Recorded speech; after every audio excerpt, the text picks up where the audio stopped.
Ago Midasi, Ago Midasi. Greetings. Just a little West African Fonte for you, as usual, every week, just to say hello. Hey, may we have your attention, please? And we are so happy you were here. Thank you very much. Welcome to this All African People's Revolutionary Party focused weekly Sunday seminar. Our topic for today is how to build a political education program. We hope you are at your highest level of mental, physical, and spiritual strength. We hope you're just really doing well. And if you're not doing well, we hope that you can have the conditions to get there as quickly as is humanly possible. We are really glad that you're here with us today for this session. This is a very practical session that I think you will leave with some bits that can help you. If that's your objective, to build education for ourselves and our people and for all oppressed of humanity, I think you'll find this to have tremendous value for you. And as always, we want to start by acknowledging the indigenous people of the Western Hemisphere. And for those that are confused and you have your PhD from YouTube, we are talking about the American Indian people and nobody else when we say the indigenous people of the Western Hemisphere. Earlier today, I was down at the coffee shop doing some work on many things I have going. And I had on a shirt. The shirt that I had is a picture of Dennis Banks walking while he was incarcerated. And if you don't know, Dennis Banks he's made his physical transition, but he was a longtime leader in the indigenous community, a longtime leader in the American Indian movement. And I'll call him a gentleman, said, "So who is that on your shirt?" And I just said, without even looking up, I said, "It's Dennis Banks." And he said, "Well, who is he?" I said, "Well, he was a leader of the indigenous people." And he's like, "Well, who is that? Who are the indigenous people?" I said, "You know, the people that were here before your ancestors stole it." And he said, "Well, nobody stole anything. Everybody's had something stolen." And I said, "So you don't believe that?" I said, "Because if you did, then that would mean I could stand up right now and take everything from you. And if I decided to do that, there would be nothing you could do to stop me. I could stand up and take everything from you, and you would be perfectly okay with that based on the nonsense you're articulating to me right now." "Well, that's different." I said, "It's not any different. That's exactly what happened. That's exactly what happened to those people. So, you know, when you believe that what I just said about me taking all your stuff is okay with you, then you could spew out that vomit that you just spewed out. But until then, this is the land of the indigenous people, and you're simply a descendant of the thieves that stole it." And then I just went back to doing what I was doing, because that's the kind of dialogue that needs to happen. You're not going to get us caught up in all this nonsense. Critical race theory. There's no such damn thing as no critical race theory. There's history and there's truth. And the truth is, this is stolen land, period. I'm not debating anybody. You have to be a fool to debate something like that. I'm not debating that. That's like debating whether I'm breathing right now. I would be a fool to even entertain that discussion. I'm not going to allow any of that type of confusion to infect my brain and my spirit. This is stolen land. And by the same token, our people were kidnapped and brought here, period. That's all to it. And somebody today, everybody here is an immigrant. Excuse me, I'm not no damn immigrant. My people were kidnapped. If I kidnapped your daughter and took her to another place and made her engage in sex trafficking, would it be correct to say, well, she's an immigrant in that new? Of course not. She's kidnapped. She's a victim of a crime. That's what all of our people are. All the African people. We're crime survivors here in this society. We're surviving on this land as victims of a serious mass crime. The problem is that the only people that are going to bring justice to that crime is us. So we always give respect and honor to our ancestors, our African ancestors, because that's who we are. Nothing else but that.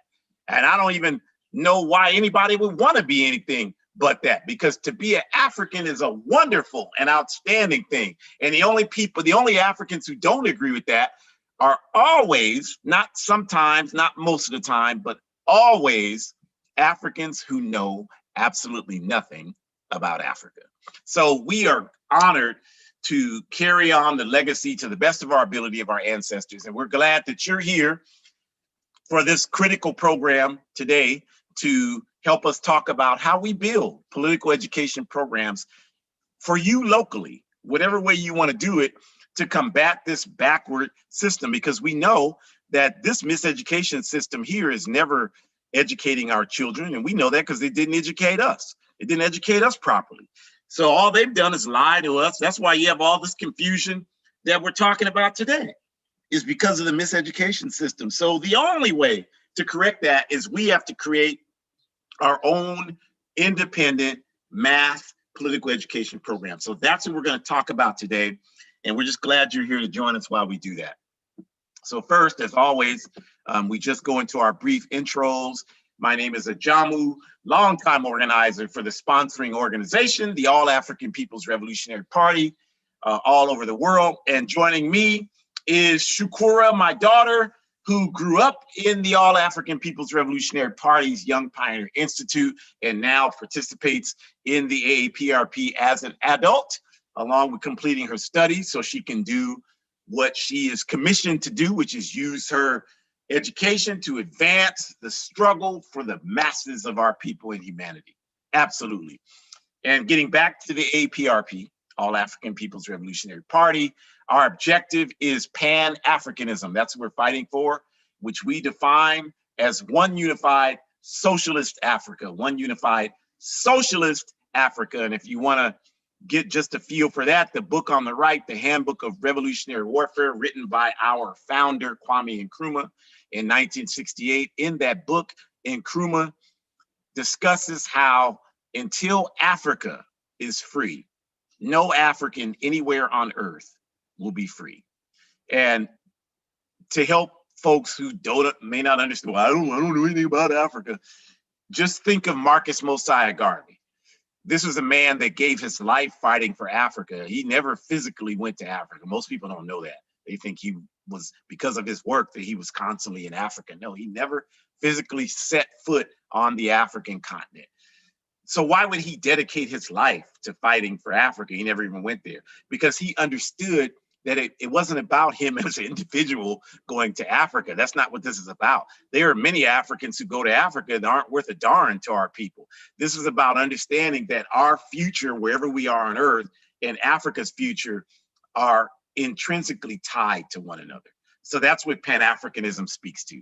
And the logos there you see are organizations on the ground that agree that one unified socialist Africa is the solution for the problems that African people face worldwide, and are working to form one unified fighting force with all of us to achieve this objective. And we have chapters all over the world, and we work with other liberation movements who are also committed to fighting the enemies of humanity, the international capitalist and imperialist network. So with that said, we're going to move into our topic for today. How do we build political education programs? And to get us started, I will turn it over to Shukura. Right. Good afternoon, good day, good morning, depending on where you are. Thank you so much for joining us, everyone. We continue to hope that you are in good spirits. And I'm so excited to talk about today's topic, because I think that for a lot of people, it's very, it's very it's very abstract and it's unconcrete. You're trying to figure out, how do you start such a massive entity such as an organization or a work study or a political education program? And we've actually itemized step by step how to do that today. So I'm pretty fired up and excited to talk about that. And I think I can pull in some examples to really help us understand why PE is so important. It would almost be as if you are planning to travel somewhere and you're going to be staying overnight. PE programs are very much necessary, just like your luggage that you pack, your toothbrush and your contact lenses and your glasses and your clothes and whatever else you feel you will need to be comfortable and to survive wherever you're going for the amount of time you'll be staying overnight.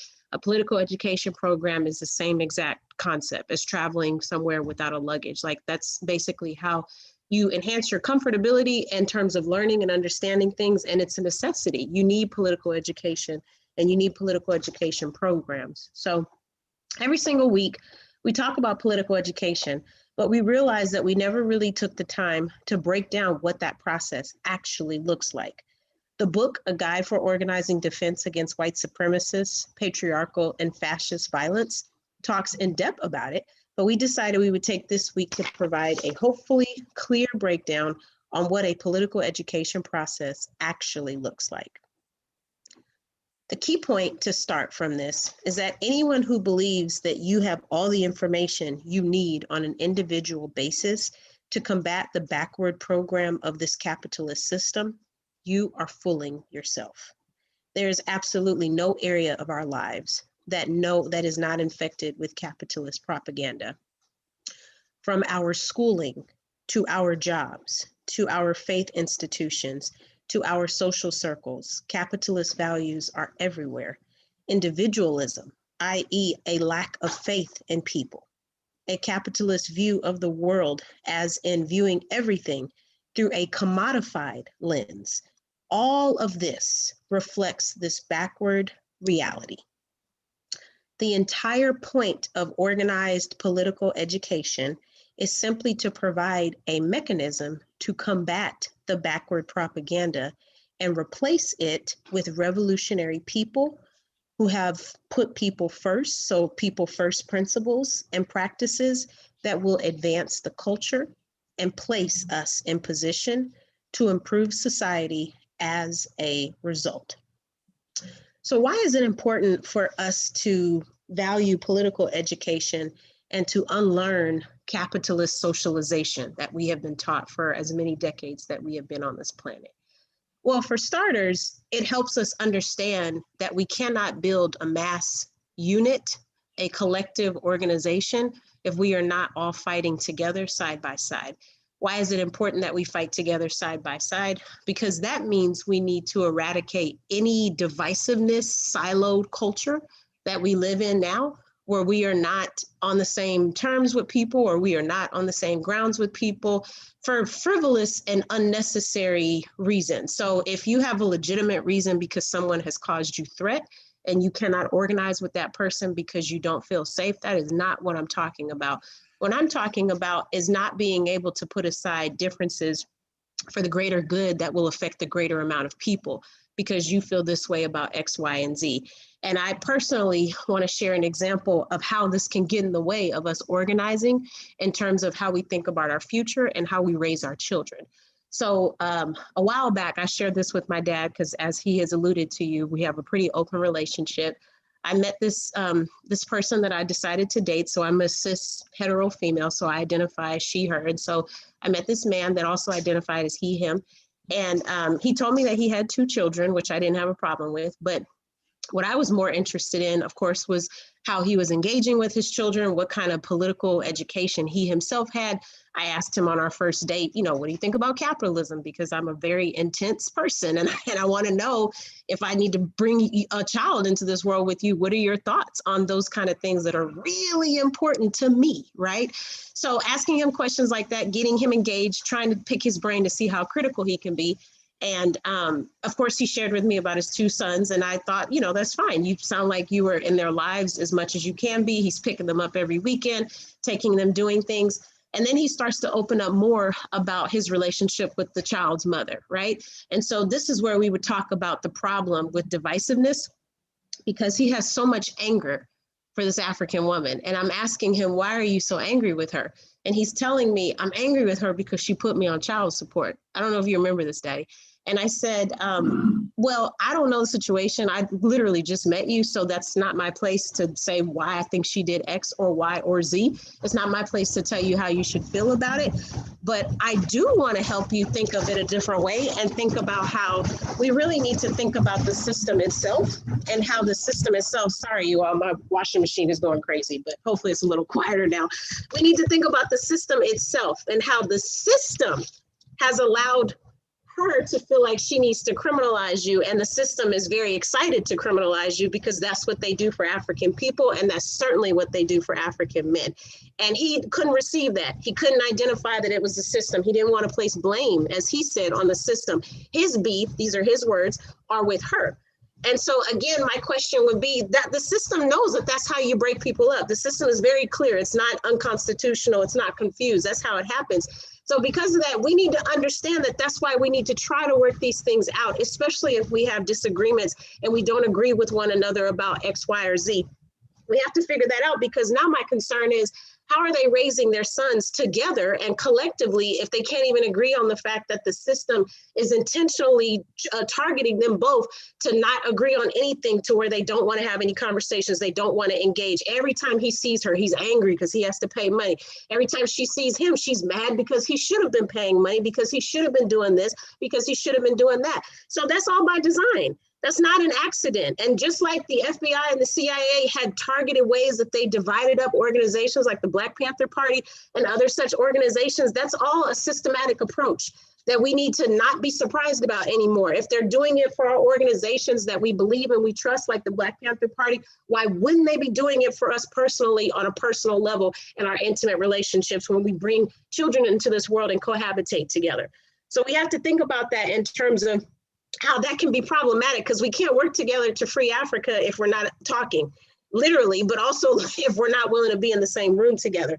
My second example is, we need to understand that phrases like pulling yourself up by your bootstraps is extremely problematic and is very anti the basis of political education, which is based off of socialism and humane services and principles that value people instead of capitalist profit, okay? So that means you don't think about pulling yourself up by your bootstrap, because as my dad stated a couple of seminars ago, that would indicate that you are so elitist, you assume that no one else can do the job as well as you. When the question becomes, who are you to determine that you can do the job the best, and why is it not okay for you to ask for help? It's funny how, in our society, there's all these children's shows that teach children it's okay to ask for help, but somehow we lose that and then we become adults. And I'm just flabbergasted with that, because we get to a point where we have to be so proud. We can't ask for help. We have to be so proud. It's embarrassing. There's stigma. There's something wrong with you. You shouldn't ask for help. You should man up or woman up or they up, non-binary up, like whatever the new patriarchal, non-gender horrible term is to make people feel bad for simply saying, I don't know how to do this. Can you please help me? Where did we lose that? Because when we're 6 and 7, we're taught that it's okay to do it. So I would encourage us to think about that and understand that no one is pulling anyone up by bootstraps, because as my dad said with the example of the indigenous warrior, we all have either had someone we've all had someone stole something on our behalves, or we are stolen ourselves, or a product of being stolen. And so because of that, we've had to bounce forward and try to figure things out. So I guarantee you, no one, and I challenge you to give me an example, no one on this planet has completely done every single thing in their life and never needed any guidance or money or support or emotional stimulation from anyone else. That's not possible, because that goes against us as humans, and that goes against us as what we stand for in terms of gravitating towards other humans and talking to other humans. Even if we are introverts, we still have to tolerate humans on a certain level. So with that, I would say we have to think about that. And then the last example I'll give you is, we have to understand that the beauty of political education programs is that we understand that when people lose their jobs, so notice I didn't say if, but I said when people lose their jobs in a pandemic, but even outside of the pandemic, we cannot place blame on them, you all. We cannot say, well, why didn't you have more money in your savings? We can't say, well, why didn't you save up? You knew they were cutting positions. That's bogus. And that's irrelevant. That's not even the point. The point is, this person was depending on that money to keep food on their table for their children, or to keep food on their table for their cat, or whomever they feel is important in their lives. And we are in no position to judge them, A, because we are not farther off than them, because we are one paycheck away from being on the streets. And 2, the system doesn't care about any of us. The system does not care about any of us. So all of us could lose our jobs and be shelterless and starving, and the system would not care. The definition of capitalism is to protect the means of private entities so they can continue managing and making money. If you are not protecting the means of private entities, you are useless to them. You are useless to them, which means they do not care if you are on the streets. I'm fighting right now with my union because our custodians at my university are being expected to work during the summer hours and the buildings have no air conditioning, y'all. What kind of living working condition is that to not have AC in a building? I don't know if you've been to Memphis, but it is hot in the summertime, okay? It is seriously hot to the point where people are passing out and dying, just like we are hearing about in Oregon and in California. They also don't have functioning water fountains. They turn the water fountains off because their theory is let's save money on the air and the water because nobody is really on campus, when we all know that from a humane standpoint, there are people on campus. So this is exactly my point on why we need political education, because we need to understand that they deserve better working conditions. And we shouldn't have to ask them to turn the water fountain on for some human beings. That don't make no sense. Next slide, please. Okay, so we have to continue to think about how this benefits all of us. Because again, political education is not an individualistic thing. It helps everyone. It really, really does. It's almost like, you know, you have the opportunity to take one marble out of the marble jar, and that's a piece of political education. And then you share that marble with someone else, and you take another marble, and you literally have a line of 1,000 people, and there's so many marbles in the jar that you don't run out. And so each person can take a marble because each part of the political education program is going to benefit every single one of you, if not in one way, dozens more. It just depends on how much you are willing to put into that. So we can't permit ourselves to get sidetracked off of bourgeoisie definitions of organization. 2 or more people is all you need to start a work study group. 2 or more people, that's it. Obviously, we know that many of us are not organized and or consistent on a personal level yet. So the more people, the better. Yes, of course, so that you can maintain continuity, because you will lose people. That is true. Sometimes you might start off with 10, and then the next couple of work study meetings, there's 2 or 3 people that get busy with work or school or their family, and they're not able to join. So you will lose people. But once you have at least 2 or more people, you have what we need, and then you can start to define a reading list of materials. So these materials from the reading list need to cover topics like socialism and capitalism, colonialism, settler colonialism, neo-colonialism, white supremacy and patriarchy. And on a special note, white supremacy and patriarchy as in institutions, those are institutions of oppressions that are appendages to capitalism. So in each category of the books for your reading list, maybe you have subcategories on how you can still group things together and understand that even though you're going to talk about this in capitalism, you probably need to spend some more time talking about it from a microscopic level. So you might want to assign some more readings to follow up with that. Once you establish your reading material and your reading list, then you establish your meeting times and places. It is imperative that you develop a schedule of facilitation that ensures everyone facilitates a meeting in a rotation format. This is so, so important, you all. And the reason this is important is because it's critical to understand that this type of process ensures that everyone will get practice in leading discussions. This is also important because it helps you to eradicate any genderized roles that have been taught by patriarchy that need to be filled by certain people. So for example, if you have someone who is asked to take minutes, some people would describe that as a secretary. And traditionally, we are taught the secretaries identify as cis female people, right? But I argue that non-binary people can take minutes. I argue that cis men identifying people can take minutes. I argue that that's not just a cis woman role to fill. And I also argue that people of color, in addition to cis women, are usually tasked with those type of roles when everybody else doesn't have to be held accountable. And so I encourage us to use this facilitation process because it alternates those tasks, it spreads them out, it disseminates them out, it divides them out evenly. And then most importantly, just because JoJo is really good at taking minutes doesn't mean JoJo should always have to take minutes. Maybe JoJo can be timekeeper next time because JoJo needs to practice taking time. And JoJo also needs to practice facilitating. And JoJo also needs to practice taking minutes. So we want everybody to get a good experience with all the tasks that need to be covered. Why?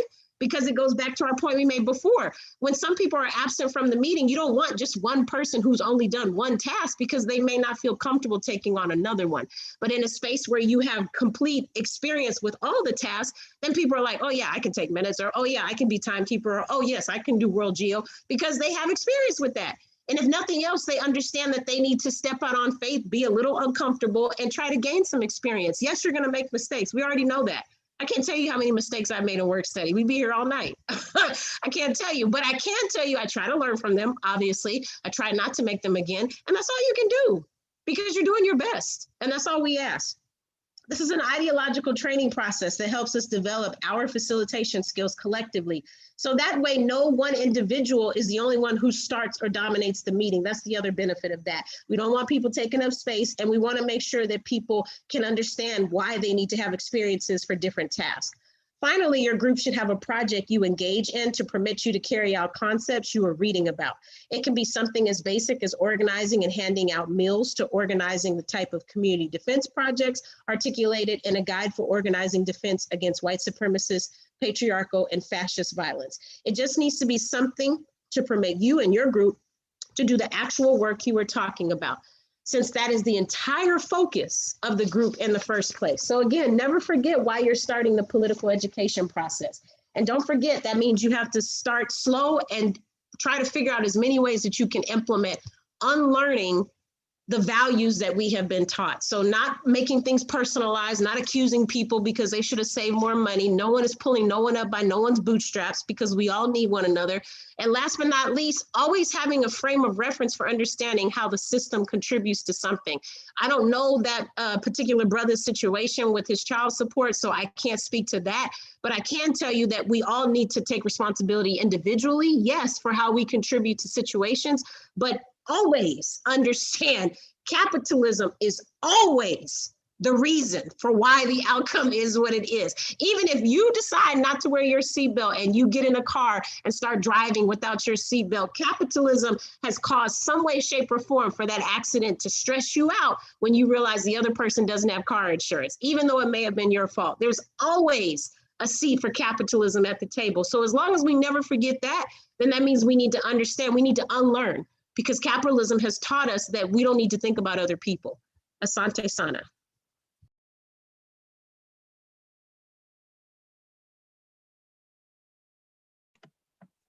It would help if I unmuted. Thank you, Shukura.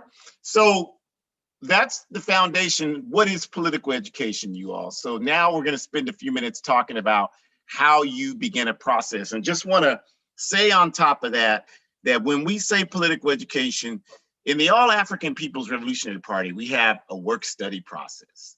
The work studies start out where we meet every 2 weeks. You read 5 pages a day between those 2 weeks, so 70 pages every 2 weeks, right?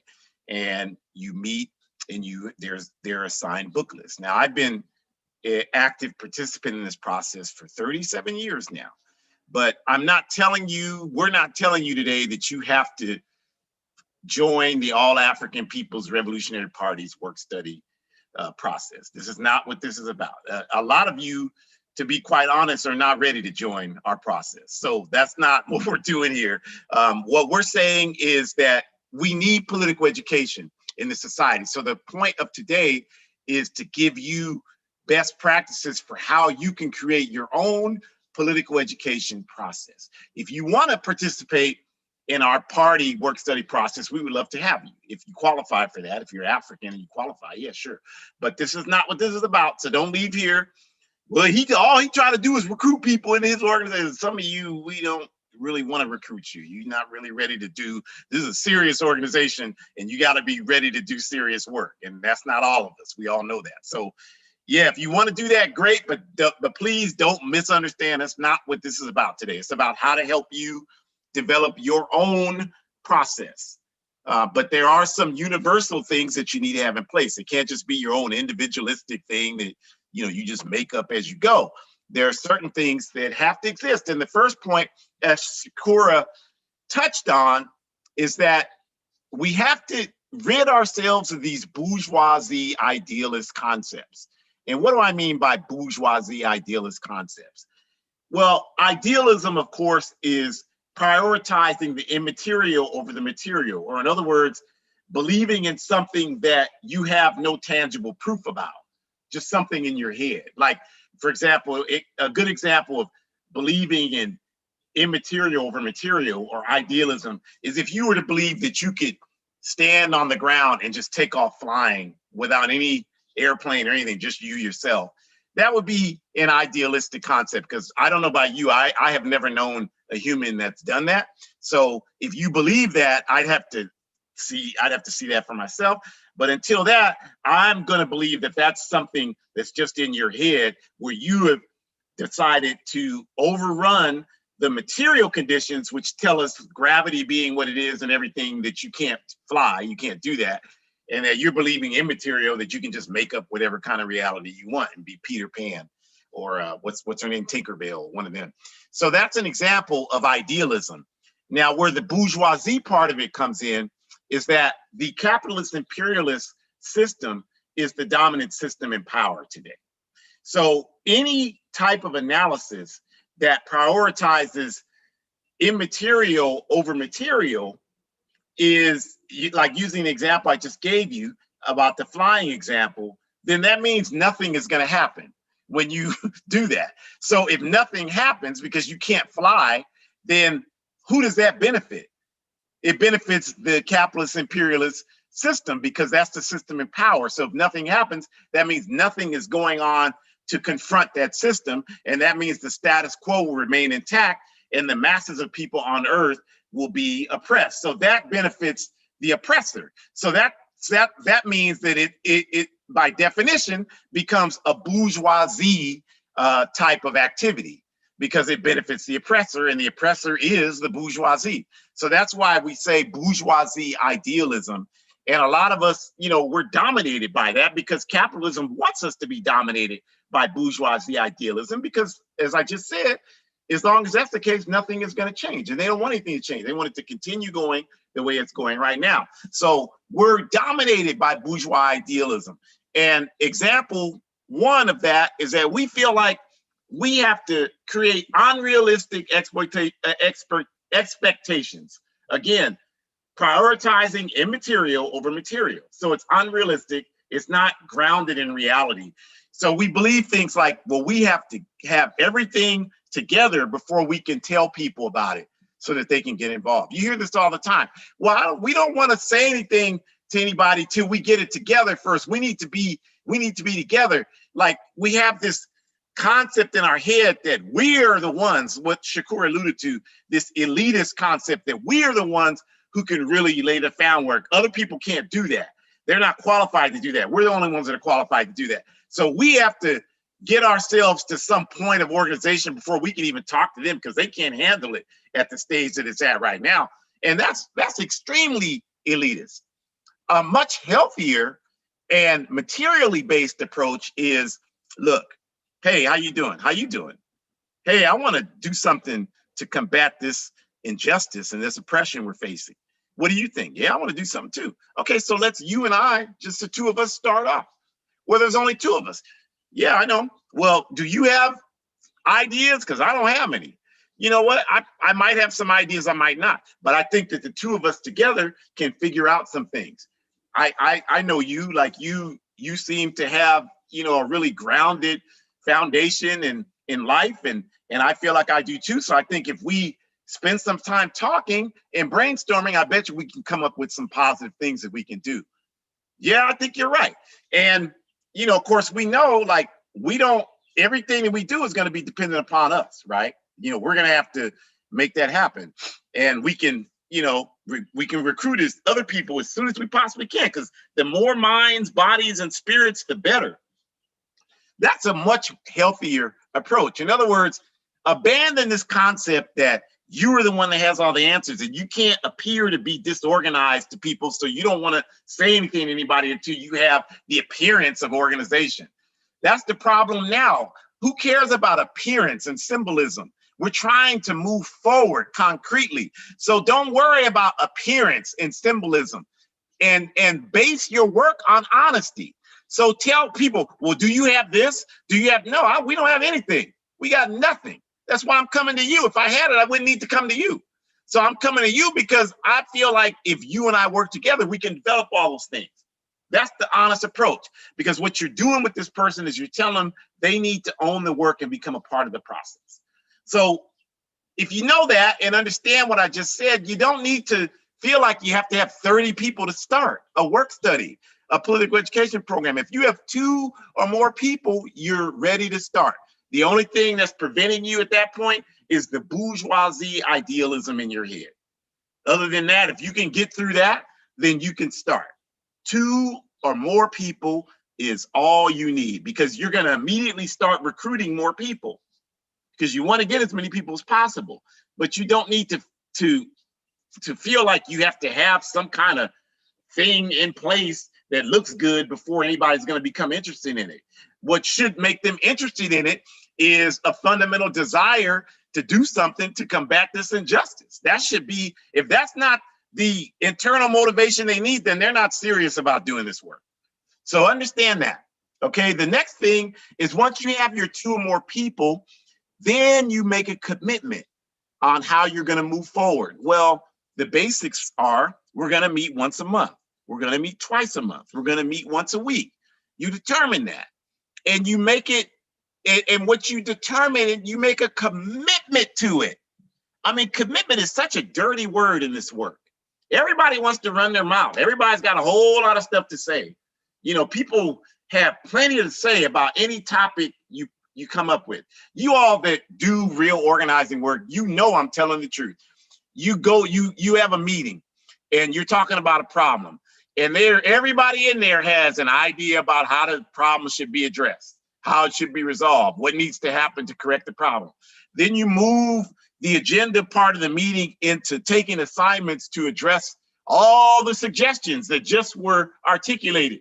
And now it's crickets in the room. Now everybody in the room has lost the ability to speak. Their vocal cords have become constricted. Now nobody can say anything about anything. And then now this is the part of the meeting where, well, I gotta go, I can't stay, I gotta go. If you do this work, you know I'm telling the truth, that this is what happens every single time. At this part of the meeting, the most important part of the meeting, now nobody's got anything to say and everybody's got to go. And so it's so difficult to get anything done. And then even if you have people take assignments, then the next time you're supposed to meet, I can't make it. And then you oftentimes never see those people again. This is what we have to get past, y'all. If you make a commitment, keep it. So make the commitment based on what will really happen. If meeting once a month is the best you can do, then start there. That's still 1 month more than what you're doing right now. So it's still progress. If meeting once every 2 months is the best you can do, then you better commit to do that. Start there and be consistent with that. That's what's important, is developing in the beginning your consistency, not what things look like. We got to get past this, what things look like. That's killing us. It does nothing to advance us. We want to make concrete progress. So whatever that is for you, then embrace that and do that. That's important. And then this question of reading, you all, can I talk to you all honestly about this for a second? And I'm not trying to hurt anybody's feelings, because this is all of our responsibility collectively. But have you all ever had experiences where you tried to do some political education type stuff and people were so resistant to it, so resistant, they didn't want to do it? Okay, I'm telling you why that happens. And it has nothing to do with any logical, like what kind of fool thinks there's a logical reason why people shouldn't study our enemy? Like a child would understand that if they're having a bully at school picking on them, they need to know as much as they can find out about that person to use it against them, to stop them, to get them to stop picking on them. So there's no argument. There's no logical argument that, yeah, we don't need to study. And then now today, the popular thing is everybody's got some kind of psychological problem that prevents them from studying. And I understand there are people that is probably the case. But I know one thing, most of these people claiming that's not what it is. It's that they're just intellectually lazy, they're undisciplined, whatever the case may be, and they're dishonest. And so they won't just say, I don't have a speck of discipline, so I'm not going to read because I'd rather just watch TV or watch basketball or do whatever it is I spend my life doing, and I'm not going to read. Nobody's going to be honest and say that. So they come up with all this other subterfuge as to why reading is for the bourgeoisie. That's someone tried to tell me that reading is for the bourgeoisie. That's what they told me. And I told that person when they told me that to go take their medication, because I mean, I'm not going to, that's ridiculous to suggest something like that. You know, and I'm not going to even entertain it. So this reading, a lot of the reason why people don't want to do it, you all, is because people can't read. It's just that simple. People cannot read. And there are plenty of people out here who function very well in society. They're extremely articulate, but they cannot read. I'm telling you. I know this because I've experienced it countless times with people.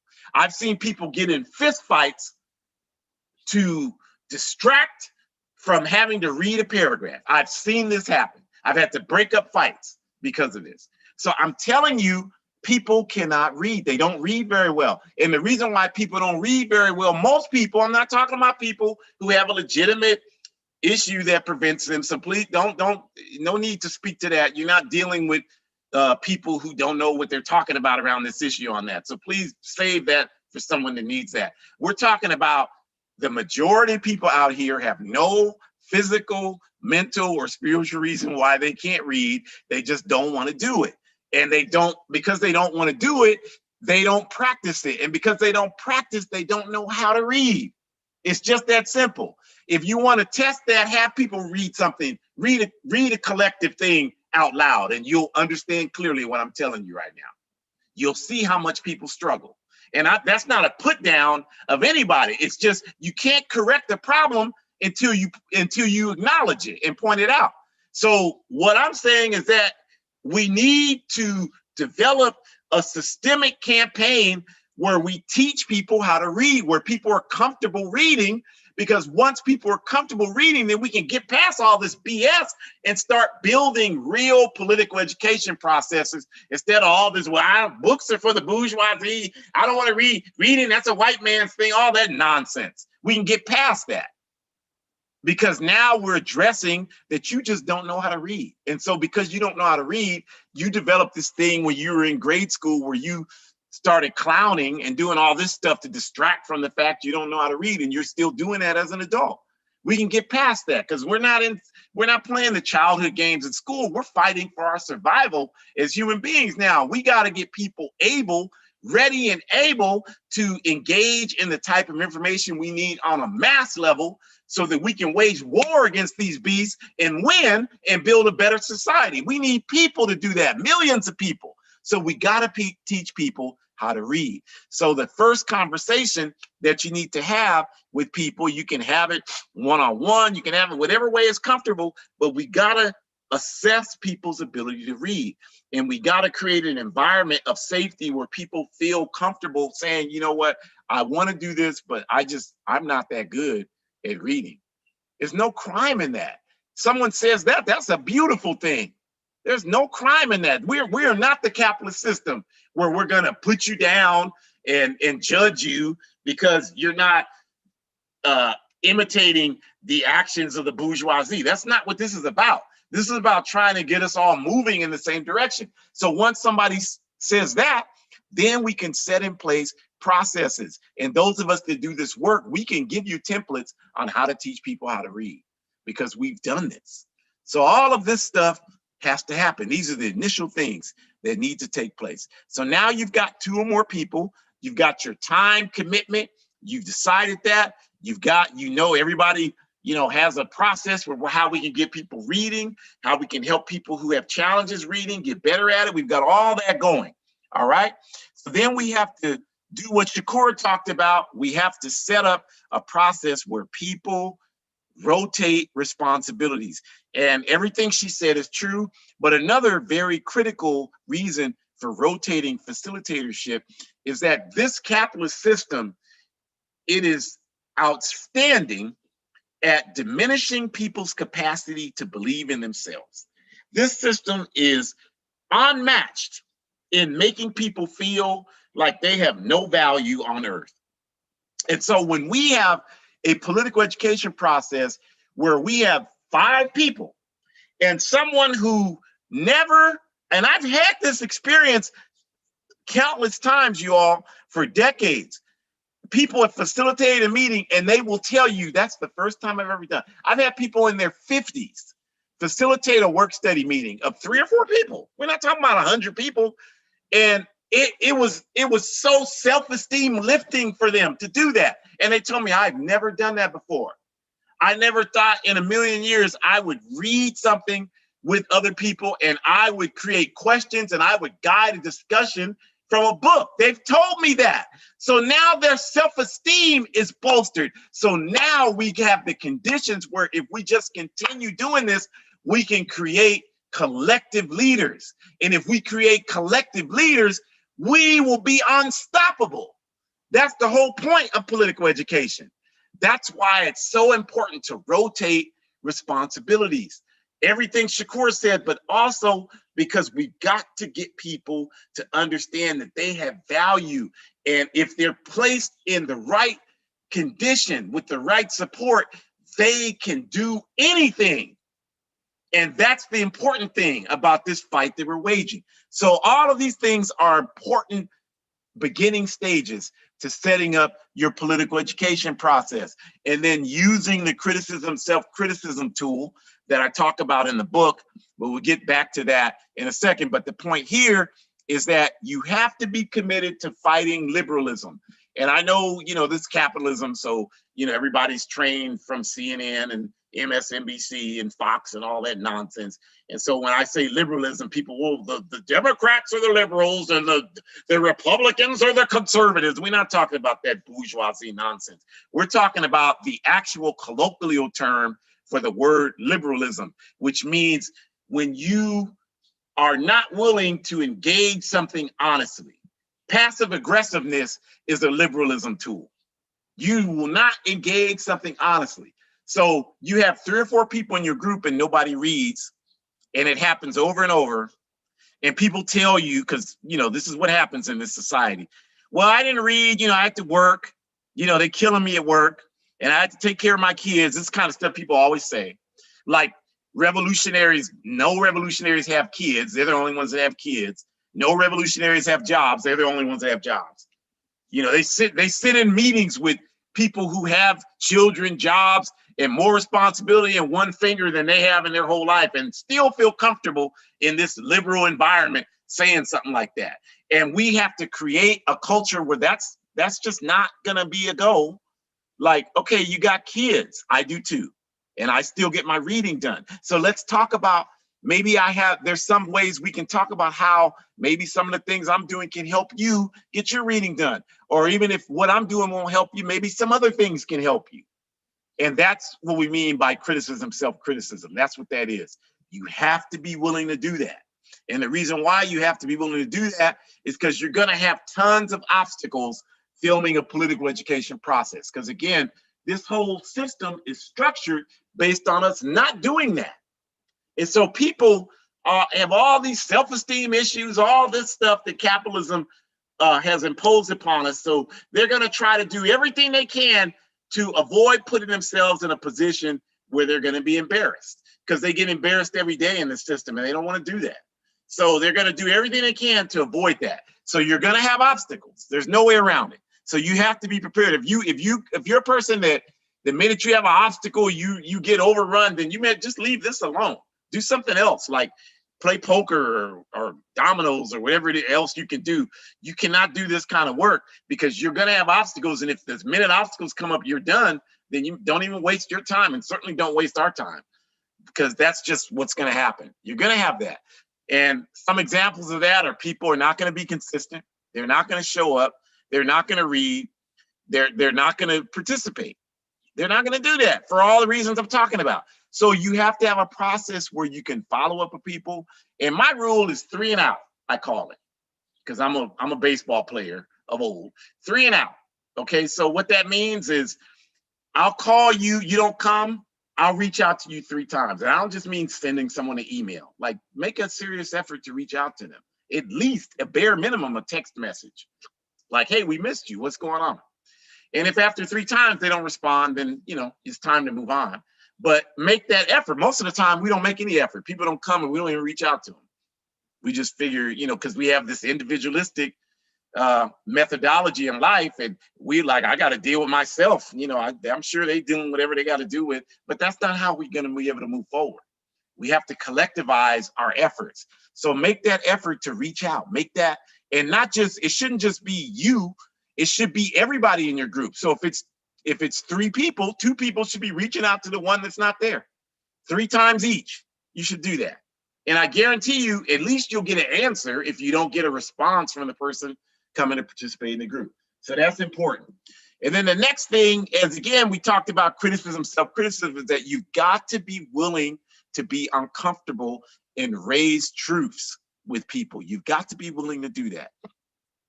Now, does that mean that people are going to get at you and cause problems and people aren't going to like you? Well, of course, but why the hell do you care if somebody doesn't like you, if they're not willing to be honest about engaging in our people's struggle? I got tons of people. I tell people all the time, because I'll raise struggle with people and they're like, well, I don't like, and I tell them, well, you can't say that it's not correct. I mean, I'm going to be honest with you. I'm not in this struggle to make, I have plenty of friends. In fact, I'm trying to get rid of some friends. I have plenty of friends. I'm not in the struggle to make friends. So if you don't want to be my friend, I guarantee you, I'm not going to lose any sleep on that. And I don't have to like you, and I can work with you. I work with a lot of people. I'm not going to sit here and say I like everybody. I work with a ton of people I don't like, and I'm sure they don't like me, and that's fine. We still can work together. I'm going to ally myself with them against our enemies, because that's what's important. My ego is not important. Every reason I'm having an issue with them is not important, and I'm never going to let that be the dominant factor in how I interact with them. But you have to understand that. Like, it's important to raise the bar and make honesty the standard. It has to be the standard. It can't be the exception. Right now, it's the exception. That's why we're having such a struggle moving forward. It has to be the standard. Honesty, criticism, self-criticism. Very, very important. And then ideological disagreement is something that we should pursue, you all, not avoid. Too many times we want to avoid disagreement. Like, what in life do you make progress avoiding struggle? Are you exercising the minute you start to feel any type of burn, you stop? You're wasting your time. You're losing weight. The minute you're on a diet, you get hungry, you just start eating whatever you want to eat. You have to be uncomfortable to move forward. That's a principle of life. So ideological disagreement is uncomfortable for a reason, because that's how we move forward. If you think about it, when you've been conflicted about, I don't have a problem with people, like, you struggle with somebody and they say, I'm really conflicted. That is not a problem with me. I like to hear that, because what that tells me is that a person who will question themselves is an honest person. And an honest person is someone who can improve, who can get better. The person who you can't tell them nothing, they know everything, that's the one that I'm not wasting my time with. I don't mind a person like they say, I need to think about some things. I like to hear that. I'll follow up with them. And then a lot of times those people, like, I thought about that. That's absolutely right. I need to evaluate, I need to change and move to a better position. That's what the process is about. It's like exercise.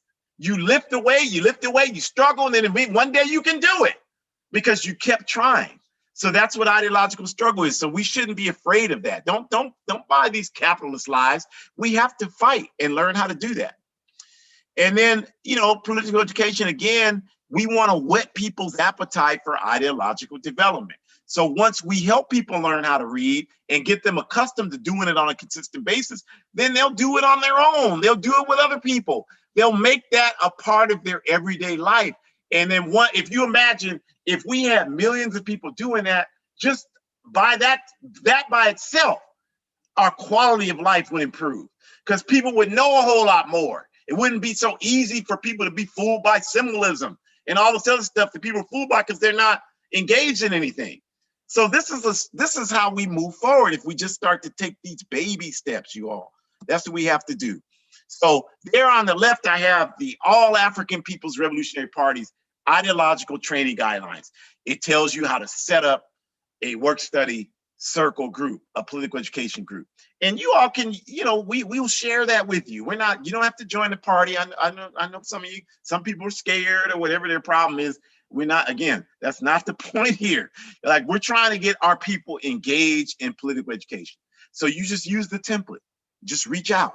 You can reach out at the site there. And while you're there, make a donation, by the way. But you can reach out at the site and we can send it to you. Or you can just get it online, because you just type in APRP, Ideological Training Guidelines, it comes up. The intent of this work, again, is to prepare ourselves to organize our people. That's why we do it.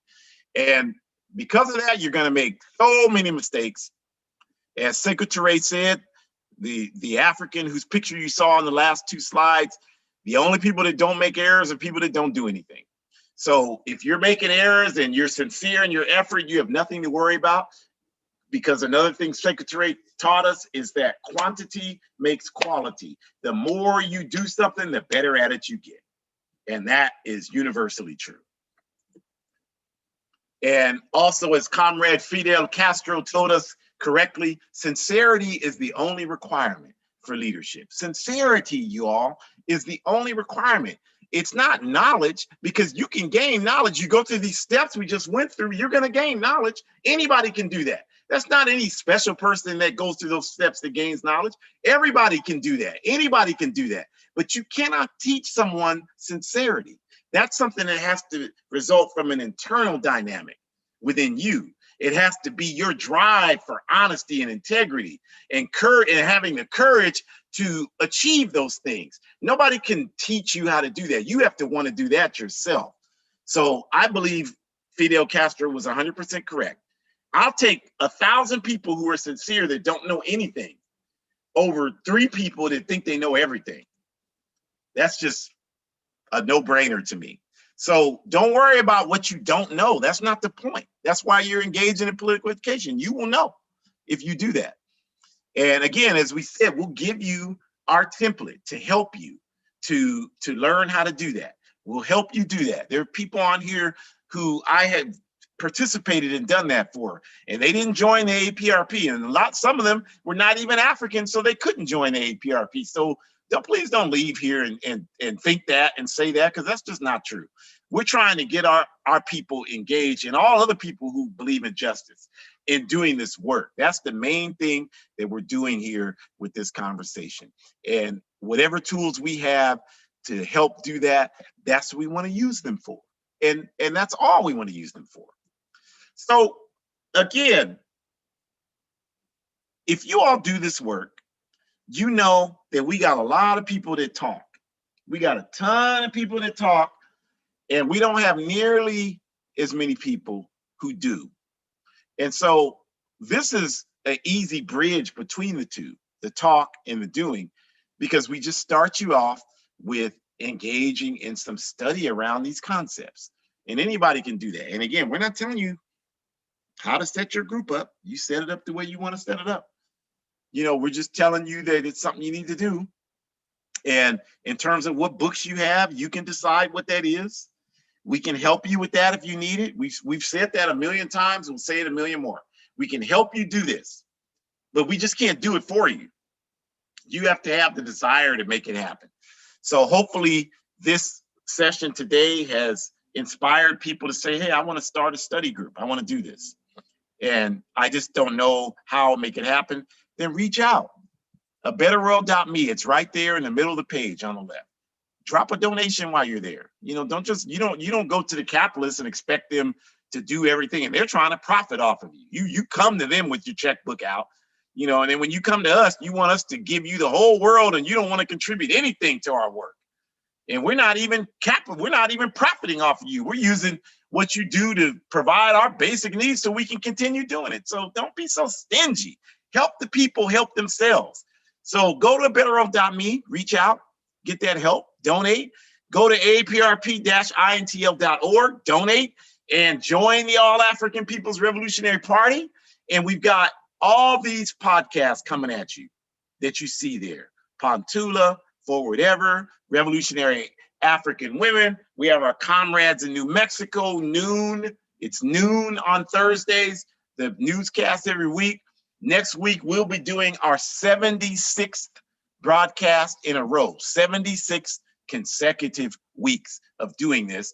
Next Sunday, the 18th, from 4 to 5, we had a session a couple of weeks ago, Zionism, sabotage in Africa. We're following that up with best practices for African solidarity with Palestine next week. Best practices for African solidarity with Palestine. And we want to again continue to invite you to buy my book, A Guide for Organizing Defense Against White Supremacist, Patriarchal, and Fascist Violence. It's got an infinite amount of knowledge and information in it for only $8 capitalist US dollars, $5 capitalist US dollars if you buy the digital version. So get it, use that book to start your study group. That can get you going. So all you need is $8 and a friend, and you can start a political education program. Now, what more could you ask for than that?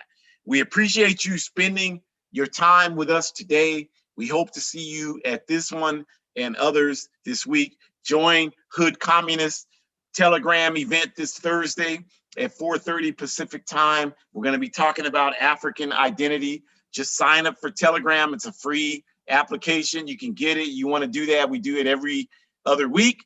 You can participate in the discussion there. Do that, please. Very important work going on there with hoodcommunist.org.